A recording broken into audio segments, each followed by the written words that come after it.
Seluruh anak buah Diana berpencar mencari di mana keberadaan Reina.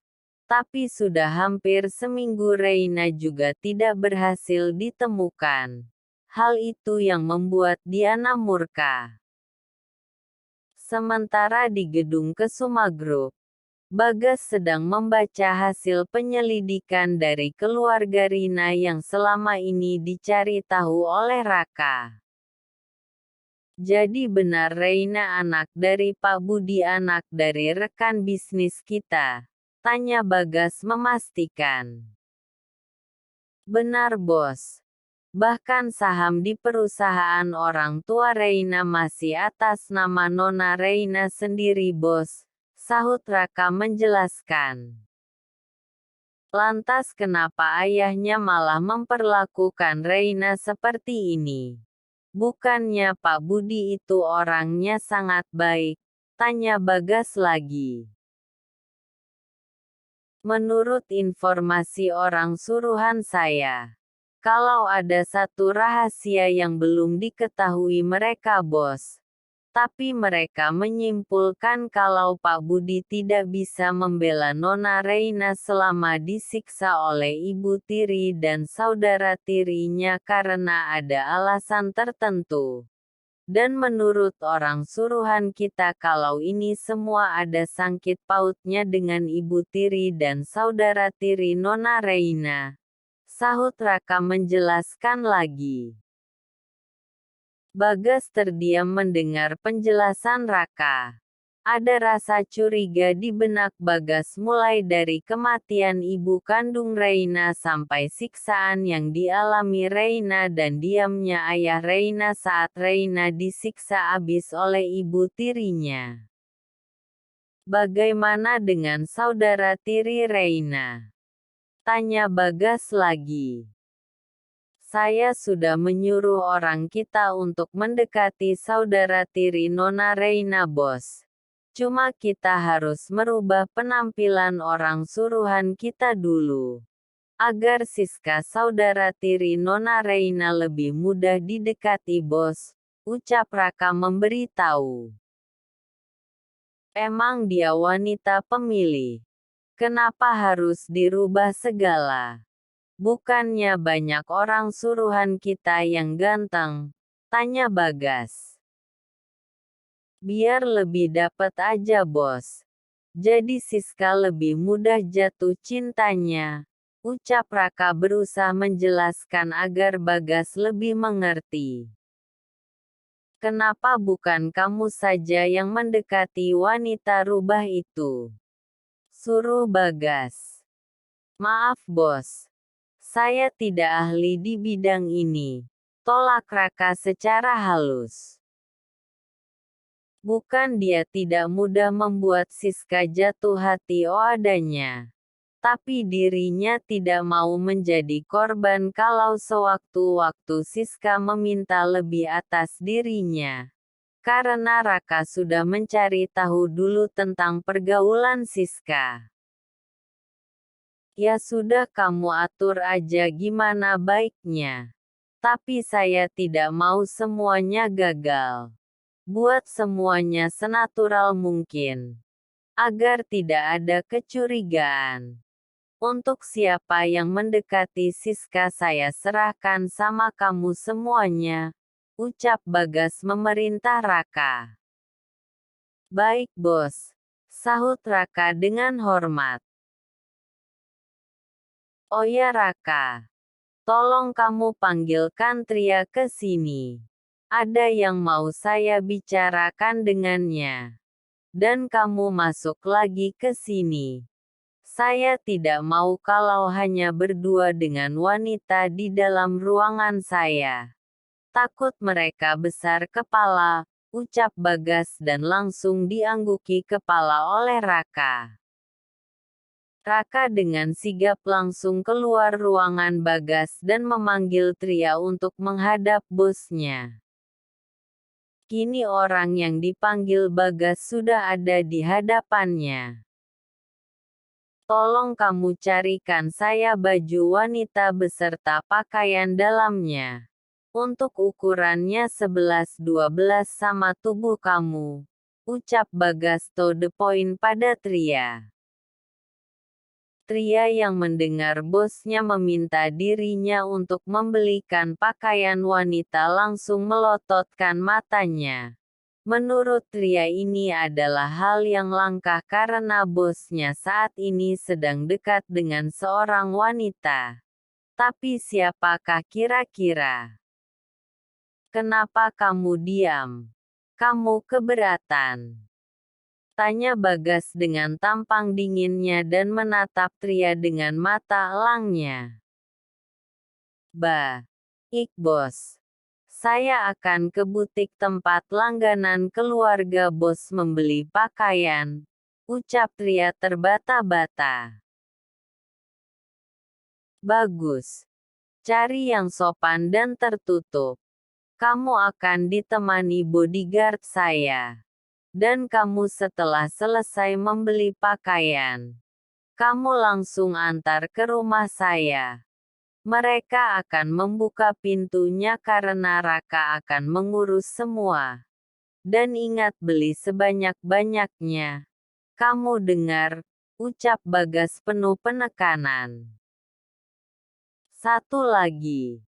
Lengkap dengan sepatu, tas dan alat make up-nya. Pokoknya yang berhubungan dengan perlengkapan wanita, ucap Bagas lagi yang diangguki kepala oleh Tria. Raka urus semua, perintah Bagas. Baik bos, sahut Raka. Sekalian kalian boleh pergi, usir Bagas dengan sopan. Raka dan Tria pun langsung keluar dari ruangan Bagas. Di pikiran Tria masih bertanya-tanya untuk siapa semua perlengkapan yang akan dibelinya. Hal itu membuat Raka mengetahui isi kepala Tria. Kamu tidak perlu berpikir untuk siapa semua itu. Yang pasti kamu beli semua apa yang diperintah oleh bos. Kalau sempat salah, jangan harap kamu bisa menghirup udara dengan bebas, ucap Raka memperingati. Tria yang mendengar asisten bosnya berbicara langsung tersadar. Dia pun baru tahu kalau bos dan asistennya ini sama-sama berwajah dingin dan kejam. Walaupun tampan. Kini Bagas berpikir hal apa yang akan dilakukannya untuk bisa membuat Reina bercerita tentang kehidupannya. Agar Bagas lebih cepat mengetahui tanpa mengorek semuanya dari saudara tiri Reina. Tapi bagaimana kalau Reina tidak mau cerita? Apa aku bertemu saja dengan ayahnya Reina? Dan memberitahu padanya kalau saat ini Reina ada bersamaku, ucap Bagas berbicara sendiri. Tidak, aku harus mencari cara lain. Kalau ternyata ayahnya hanya tipu daya Reina, bisa-bisa Reina dalam bahaya, ucap Bagas lagi. Aku akan melindungi kamu Reina. Kamu aman bersamaku, ucap Bagas. Di rumah besar, Reina saat ini sedang berada di halaman belakang. Dia dengan telaten menanam bunga mawar putih di halaman belakang. Mama Rida dan Papa Andre saat ini tidak berada di rumah karena sedang menemui rekan bisnis dari Papa Andre. Karena Reina merasa bosan. Akhirnya dia ke taman belakang untuk menanami bunga mawar putih. Bunga favoritnya selama ini. Saat sedang asik menanam bunga, tangannya penuh dengan tanah. Dan wajahnya juga sudah sedikit komeng karena tanah yang ada di pipi dan keningnya. Tiba-tiba Reina dikejutkan dengan panggilan salah satu pelayan. Nona Reina, ada anak buah Tuan Bagas di depan yang ingin menemui Nona. Panggil pelayan dengan ramah. Ada apa Mbak? Tanya Reina dengan sopan. Saya tidak tahu Non. Sebaiknya Nona Reina datangi saja dahulu.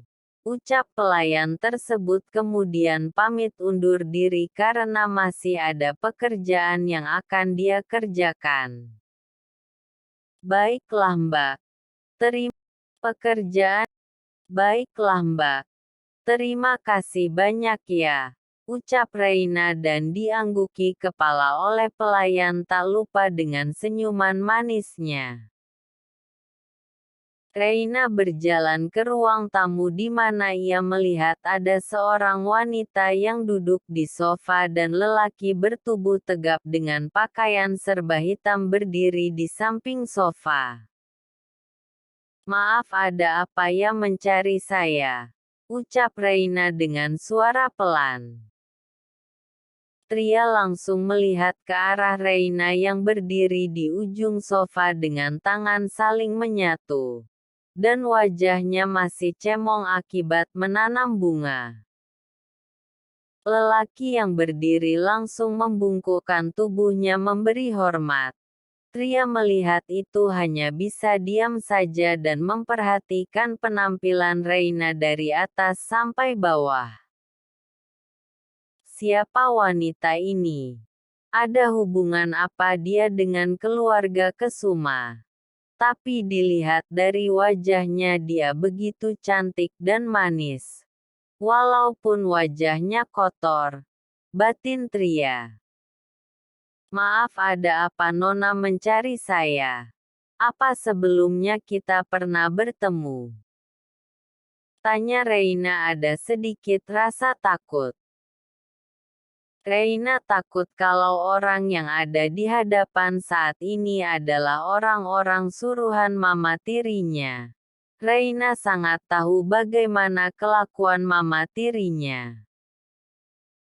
Saya hanya ingin memberikan semua belanjaan ini pada Nona. Ini semua titipan Tuan Bagas. Ucap Tria dan menyuruh bodyguard Bagas untuk memberikan semua paperbagnya pada Reina. Reina yang melihat begitu banyak paperbag di atas meja melototkan matanya.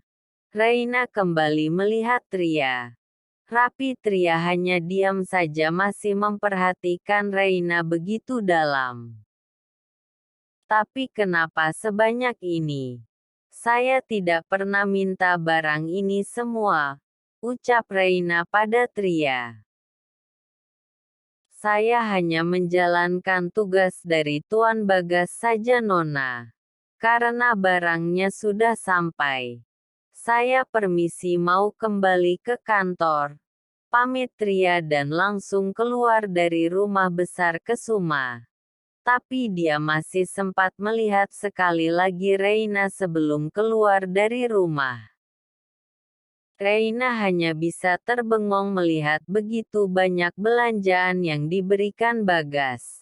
Salah satu pelayan datang menghampiri Reina. Nona Reina, mari saya bawakan semua belanjaannya ke kamar Nona. Bisa saya bereskan? Ucap sang pelayan dan mengagetkan Reina. Ah, iya Bi. Bantu saya ya Bi. Saya mau meneruskan menanam tanaman lagi. Lagian saya masih kotor Bi. Takutnya barang yang dikirim sama Kak Bagas jadi kotor, ucap Reina dengan suara lembutnya. Baik Non. Sahut sang pelayan kemudian langsung mengambil semua paperbag yang ada di atas meja dan membawanya ke lantai atas tempatnya di kamar Reina. Reina pun kembali melanjutkan menanam tanamannya di taman belakang. Dia begitu senang. Tapi walaupun begitu dia masih sering kepikiran ayahnya. Bagas dan Raka saat ini sedang berada di kafe. Mereka baru selesai bertemu dengan seseorang. Dan saat mereka masih duduk di kafe, seorang wanita masuk ke dalam kafe dengan pakaian yang cukup seksi. Mata Raka langsung tertuju pada wanita itu. Dia melihat penampilan wanita itu dari atas ke bawah. Bukannya menarik di mata Raka, tapi Raka malah ilfil dengan wanita itu. "Bos target sudah datang," ucap Raka pada Bagas.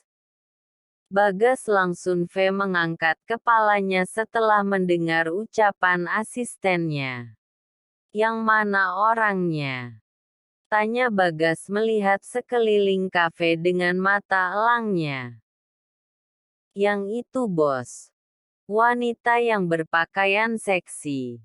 Yang duduk di meja nomor 13, tunjuk Raka. Bagas melihat arah yang ditunjuk oleh Raka. Dia melihat wanita itu dengan seksama. Bukannya terpesona. Yang ada Bagas ingin muntah. Cantikan Reina kemana-mana walaupun Reina tidak berdandan sekalipun, ucap Bagas tanpa sadar.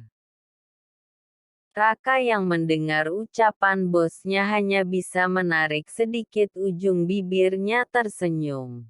Hanya sedikit sehingga siapapun yang melihat tidak akan tahu kalau Raka sedang tersentum. Sepertinya nanti si bos akan jatuh cinta dengan Nona Reina. Siapa yang tidak terpesona dengan Nona Reina? Bahkan dengan wajah yang lebam-lebam saja masih terlihat begitu cantik. Batin Raka. Sekarang kamu ke meja wanita itu. Kita jalankan rencana kita. Ucap Bagas menyuruh Raka untuk menemui wanita yang sedang duduk di meja nomor 13. "Maaf bos. Bukannya saya menolak. Tapi alangkah lebih baik bos yang melakukannya. Agar rencana kita lebih maksimal bos," tolak Raka. Sebenarnya Raka bisa saja menarik perhatian wanita itu. Tapi dia sudah merasa jijik duluan. Kali ini biarlah si bos yang turun tangan. "Cek kenapa harus aku sih? Di sini bosnya siapa? Lagian mana orang suruhan kita yang semalam kamu permak? Biar dia saja yang jalankan rencananya sampai selesai. Aku tidak mau dekat-dekat dengan wanita itu. Penampilannya saja seperti Dako-chan," ucap Bagas menolak suruhan sang asisten. Raka hanya tersenyum sedikit mendengar penolakan bosnya. Raka yakin bosnya juga tidak akan mau dekat-dekat wanita seperti itu. Raka langsung menghubungi orang suruhannya. Dia pun langsung menyuruh orang suruhannya yang bernama Bobby untuk segera datang ke kafe. Tak lama Bobby datang dengan penampilan yang begitu menakjubkan. Bobby datang ke meja di mana Bagas dan Raka duduk. Semua mata melihat ke arah meja Bagas. Bagas dan Raka tidak peduli dengan suara-suara yang mengagumi ketampanan mereka. Beda dengan Bobby yang langsung tebar pesona di sana. Sebaiknya kamu jalankan rencananya sekarang. Dan ingat cari tahu semuanya dengan lengkap. Ini kartu nama untukmu. Kamu bisa menunjukkan ini pada wanita rubah itu. Agar dia yakin kalau kamu seorang pengusaha sukses, ucap Bagas memberikan kartu nama yang sudah disiapkan Raka terlebih dulu. "Baik bos. Saya tidak akan mengecewakan bos," ucap Bobby. Bagas hanya menganggukkan kepalanya. Kemudian dia langsung pergi meninggalkan kafe melalui jalan samping. Bagas tidak mau kalau wanita yang menjadi targetnya sekarang melihat dirinya. Bisa-bisa wanita itu malah mengejar-ngejar Bagas. Mengingat Bagas orang nomor satu se-Asia. Dan masih banyak lagi perusahaannya di luar negeri. Sebelum Raka pergi mengikuti bosnya, Rala memberikan kartu Black Card untuk Bobby. Agar mangsa semakin percaya kalau Bobby memang seorang pengusaha sukses. Jalankan secepatnya. Terserah kamu bagaimana caranya. Yang penting kamu dapatkan apa yang diminta oleh si bos. Ucap Raka kemudian langsung beranjak dari kursinya meninggal kafe dan berjalan menuju mobil bosnya yang diparkir. Raka melihat bosnya sudah duduk di kursi belakang menunggu kedatangan dirinya. Maaf bos, tadi saya menyerahkan kartu Black Card dulu pada Bobby. Dan memberitahukan tugas untuknya, ucap Raka. Kita pulang saja. Aku sudah malas ke kantor. Lagian sudah tidak ada pekerjaan lagi, ucap Bagas dan langsung diangguki kepala oleh Raka. Raka pun langsung melajukan mobilnya menuju kediaman Kesuma.